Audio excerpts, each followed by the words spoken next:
Hi everyone, Trina Phoenix here, and today is 4/4/2020, and today we will be participating in one of the largest group meditations ever to be done on this planet. This is a huge, huge time for us as a group and as a collective. And as I woke this morning, I heard a very important message, and the message was that one of the ancient names of God is Aton. Aton. Atone. Atone. Atonement. Atone. A song, a resonance, a harmony. So, my wish for us all today is to atone. And remember, atonement, let me read you. I looked it up this morning in etymology because I was like, why am I getting this information? And in etymology, atonement, let me get to it.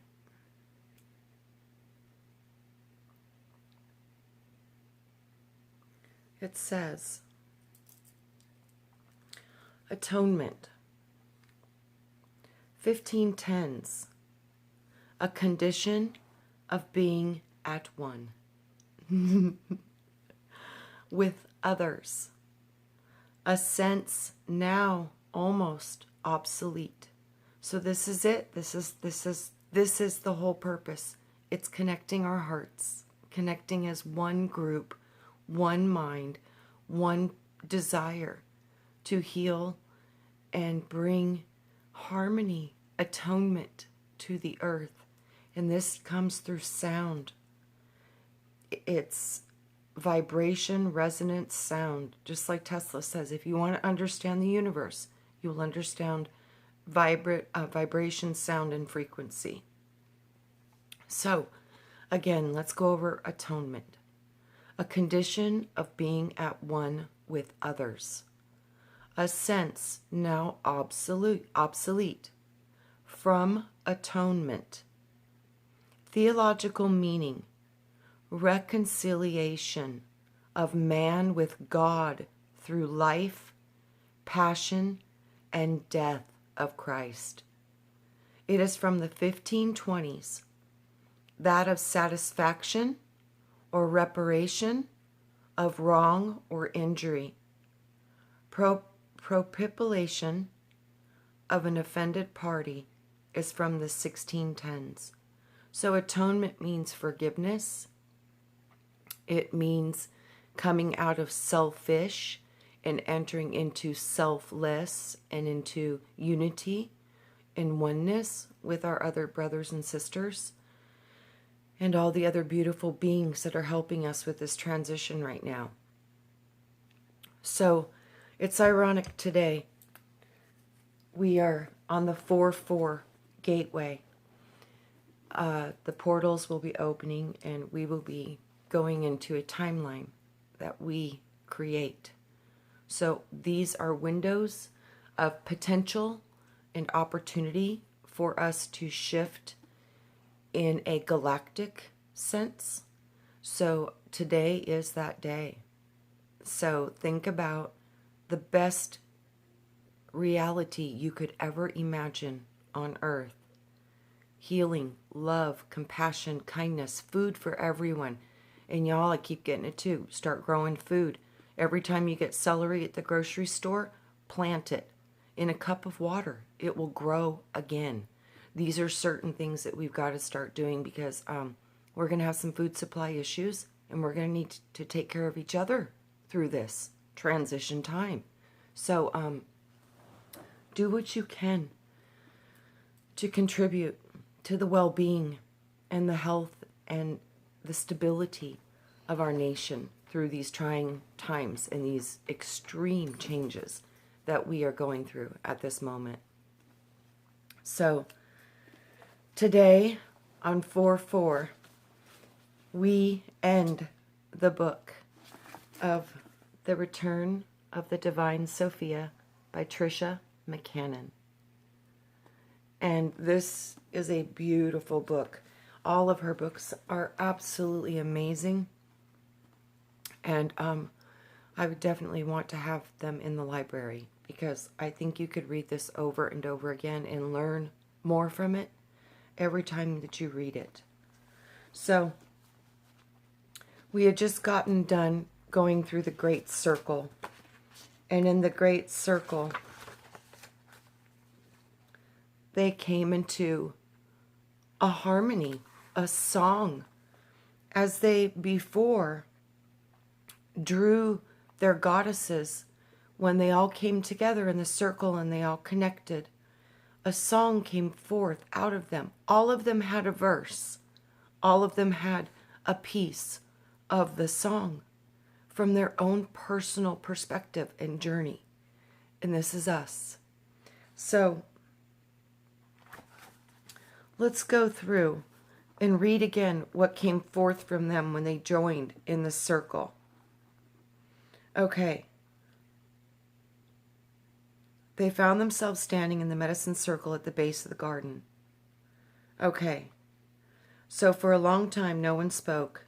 Everything we needed was here in the moment. Finally, little Meg cleared her throat and began to chant. My light to your light, sister and friend. Bless now the children, beginning to end. Awaken our hearts and remind us to give what we may embody the power to live. Rekindle the wisdom that lies in our hearts and banish the darkness that keeps us apart.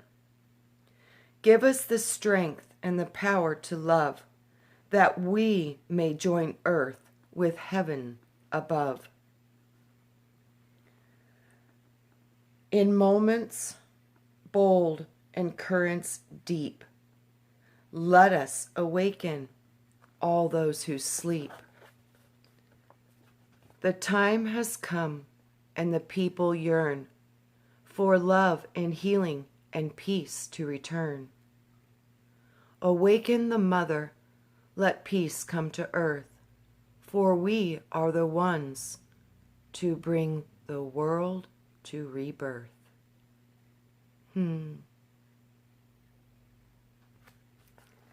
This is what we're doing. So, this was page 444, and we are almost at the very end of the book, and I will continue. After they were done in the circle, she had the beautiful vision of Ariel, and she found herself in the stillness and embraced within the Word. And the stillness and the Word is one. It's God. It's Source. It's all. It's Aton, which is masculine, feminine. It's both. It can be used as masculine or as feminine, because it's all. Atone. Atone. We will atone. Come back into harmony. Reconnecting with one another. This is what we will do today. So, like the mother's womb, not cold and empty, I realized that I was actually floating in a great dark ocean, that the universe of luminous lights were reflected above me and below me. I had been in this place once before, and I felt infinitely safe. You are the grandmother of all, I whispered, aren't you? That I am. In this place, there were no longer any questions or answers. Here, it was all simply being. It was as if my consciousness existed everywhere, in everything. I was man, I was woman, I was animal, I was plant, I was planet, I was stars, I was all of it. Where I perceived myself as separate was only a matter of where I stood in the vast rotation of the wheel. All that we do to others, we also do to ourselves. I thought, now I truly understood. We were all of it. Tears of gratitude trickled down my face. I serve you, Mother, each and every aspect of you, I whispered. The darkness was alive with luminous life. We know you do, child. Then I began to pray.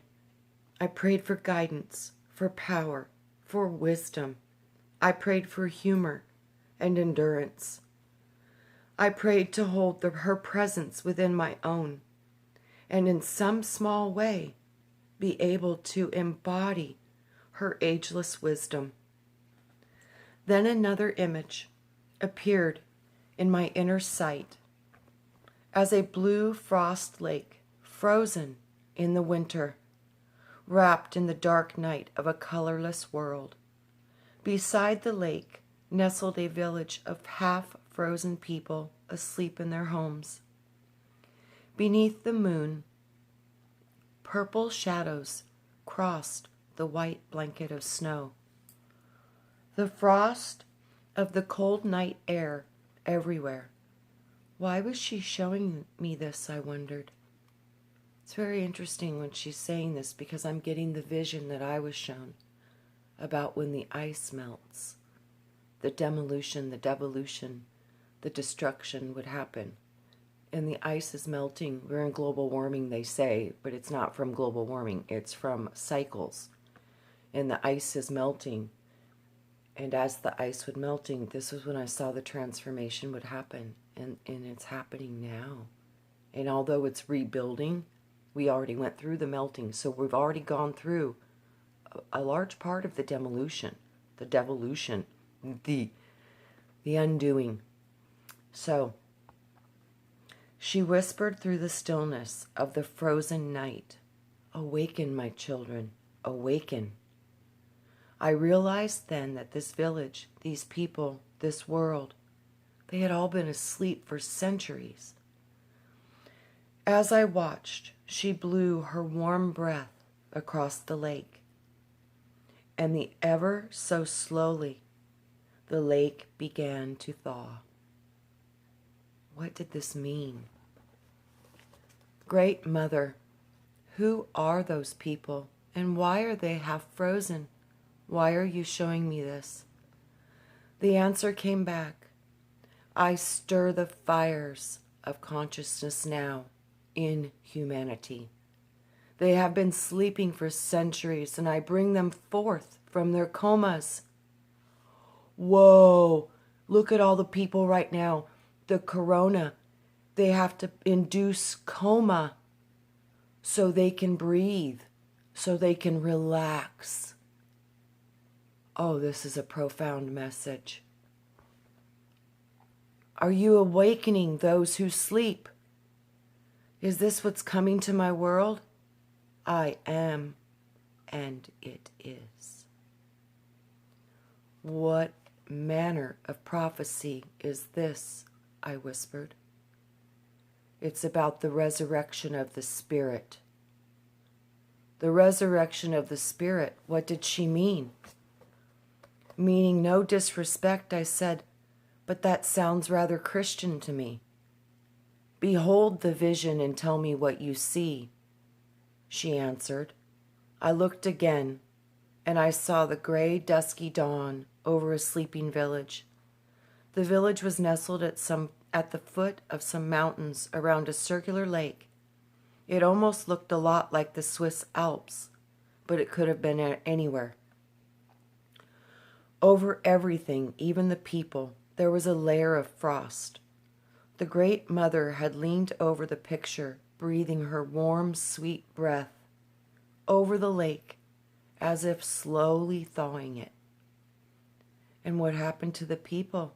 She asked me. I could see that the ice was just beginning to melt from their bodies, like embers rekindling from the ruins of gray ash. Even though none of them could move yet, it was only a matter of time until they were free. I told her what I saw. When you blow your breath upon them, Mother, They seem to glow from within, deep inside their hearts. It is their spirits I am awakening, she said. They are coming back to life. Then it hit me, like Sleeping Beauty. The world has been frozen in its spiritual evolution for so long. Now we are beginning to wake up. This is the real meaning of the word resurrection. My daughter, for they have been dead inside for centuries. What killed them? I whispered, wondering what could have put us into this state.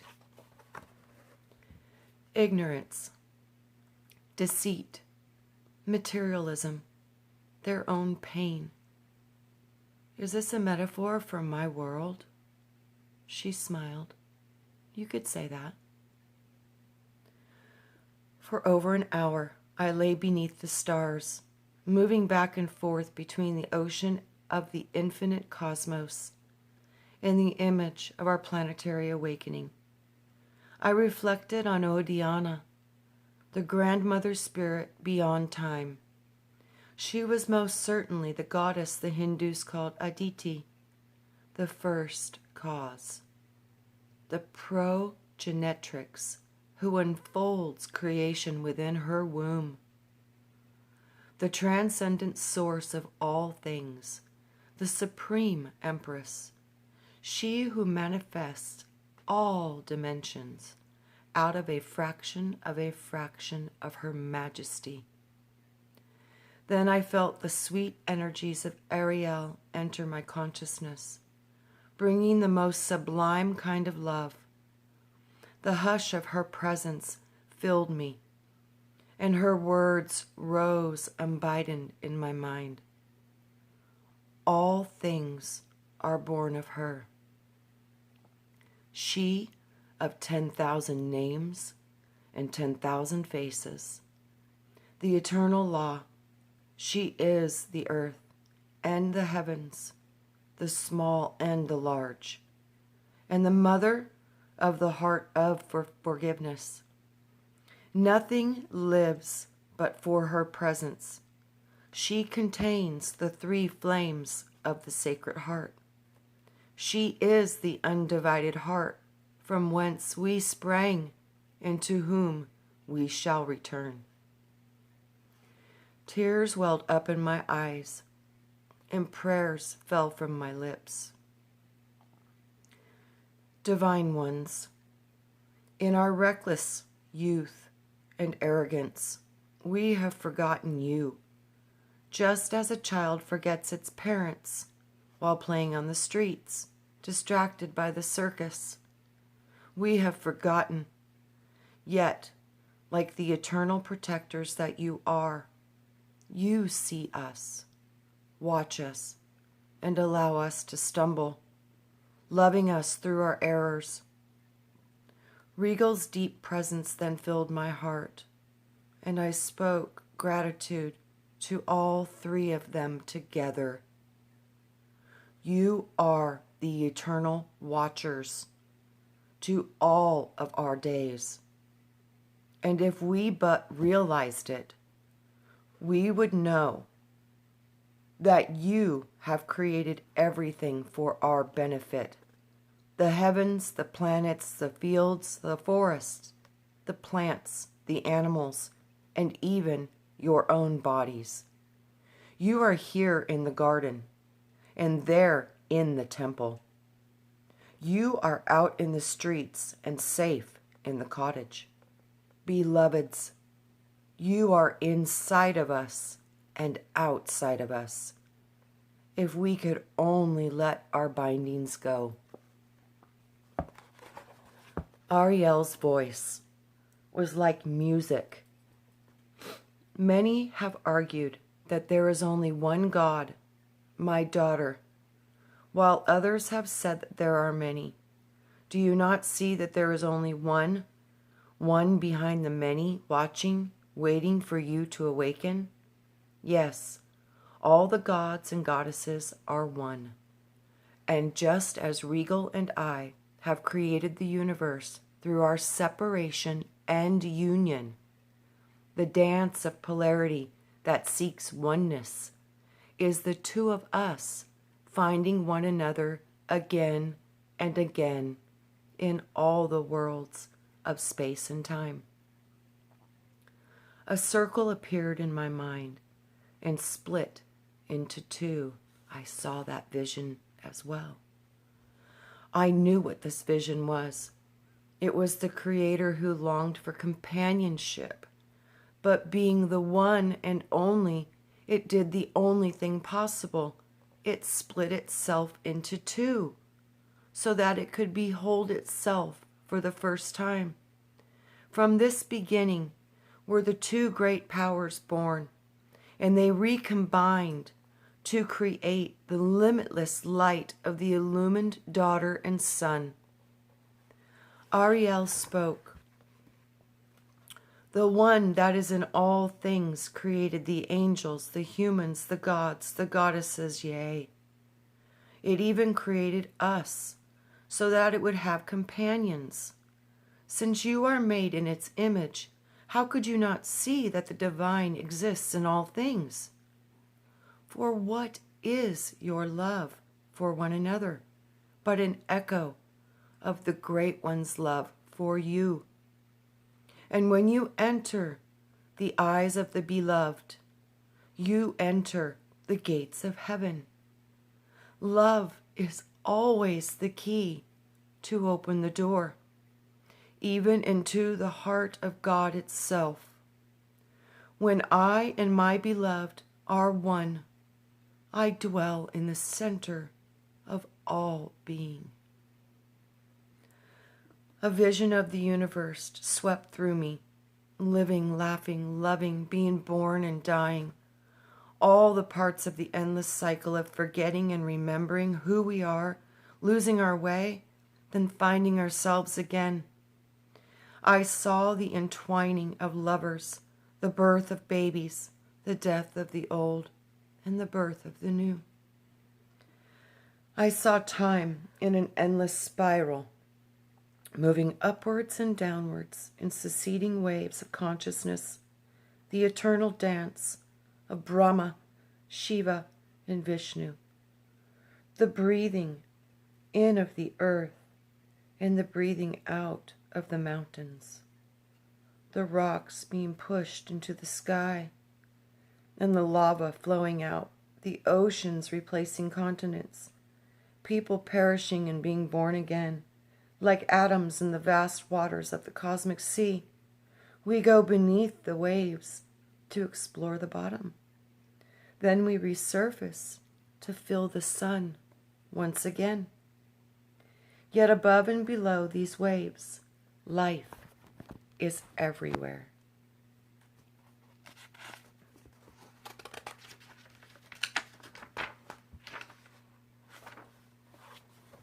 This is the last page. Wow. And it's on page 450. And this is 4.5 of the video series, and both equal 9 completion. So today, we awaken and we complete a great cycle. And as we do that, we enter back into the 0 point and birth out as the one. New beginnings. I saw his great wings moving as the tips of his feathers reached out to set the first elements into motion, fanning the fires of the first light, the currents of the first air, sculpting the first elements of earth, drawing the first waters of nectar from the wellspring of the eternal chalice. All of these he drew from the mother as his great winged spiral swept the universe into motion. The outward yang drawn from the inward yin of our being. In my mind, the two circles joined now, overlapping at the center, and they created the divine portal, the Vesica Pisces. The pattern of life that encompassed power and love, honoring all of whom we are in the majesty of truth. The one who looks into the mirror and sees itself awakening through the heart of the divine union. I only hoped that the time was coming when others would remember this truth, and that with this great remembering, we would collectively find the courage to create a brave new world. Wow. I couldn't have said it better. Thank you, Tricia McCannon. You have eloquently spoken the words of my heart, and I am deeply grateful for that. So all of you, I stand with you today in power, potent atonement. And I love you all. And may our hearts connect and beat as one. And may that force transmute more negativity in one day than we have ever seen before. We will transmute. We will heal. And we will love as one. So I love you, Soul Tribe, more than you will ever know. Maybe someday you will. But as for now, trust. Love is our key. And this is going to open the gate that we want to travel through. So I'll see you on the other side. And I love you all. See you at 7:45 or 10:45. Or whatever time it is on your time of the world, know that I will be standing there with you in body, mind, and spirit, and love. So, see you soon. Bye.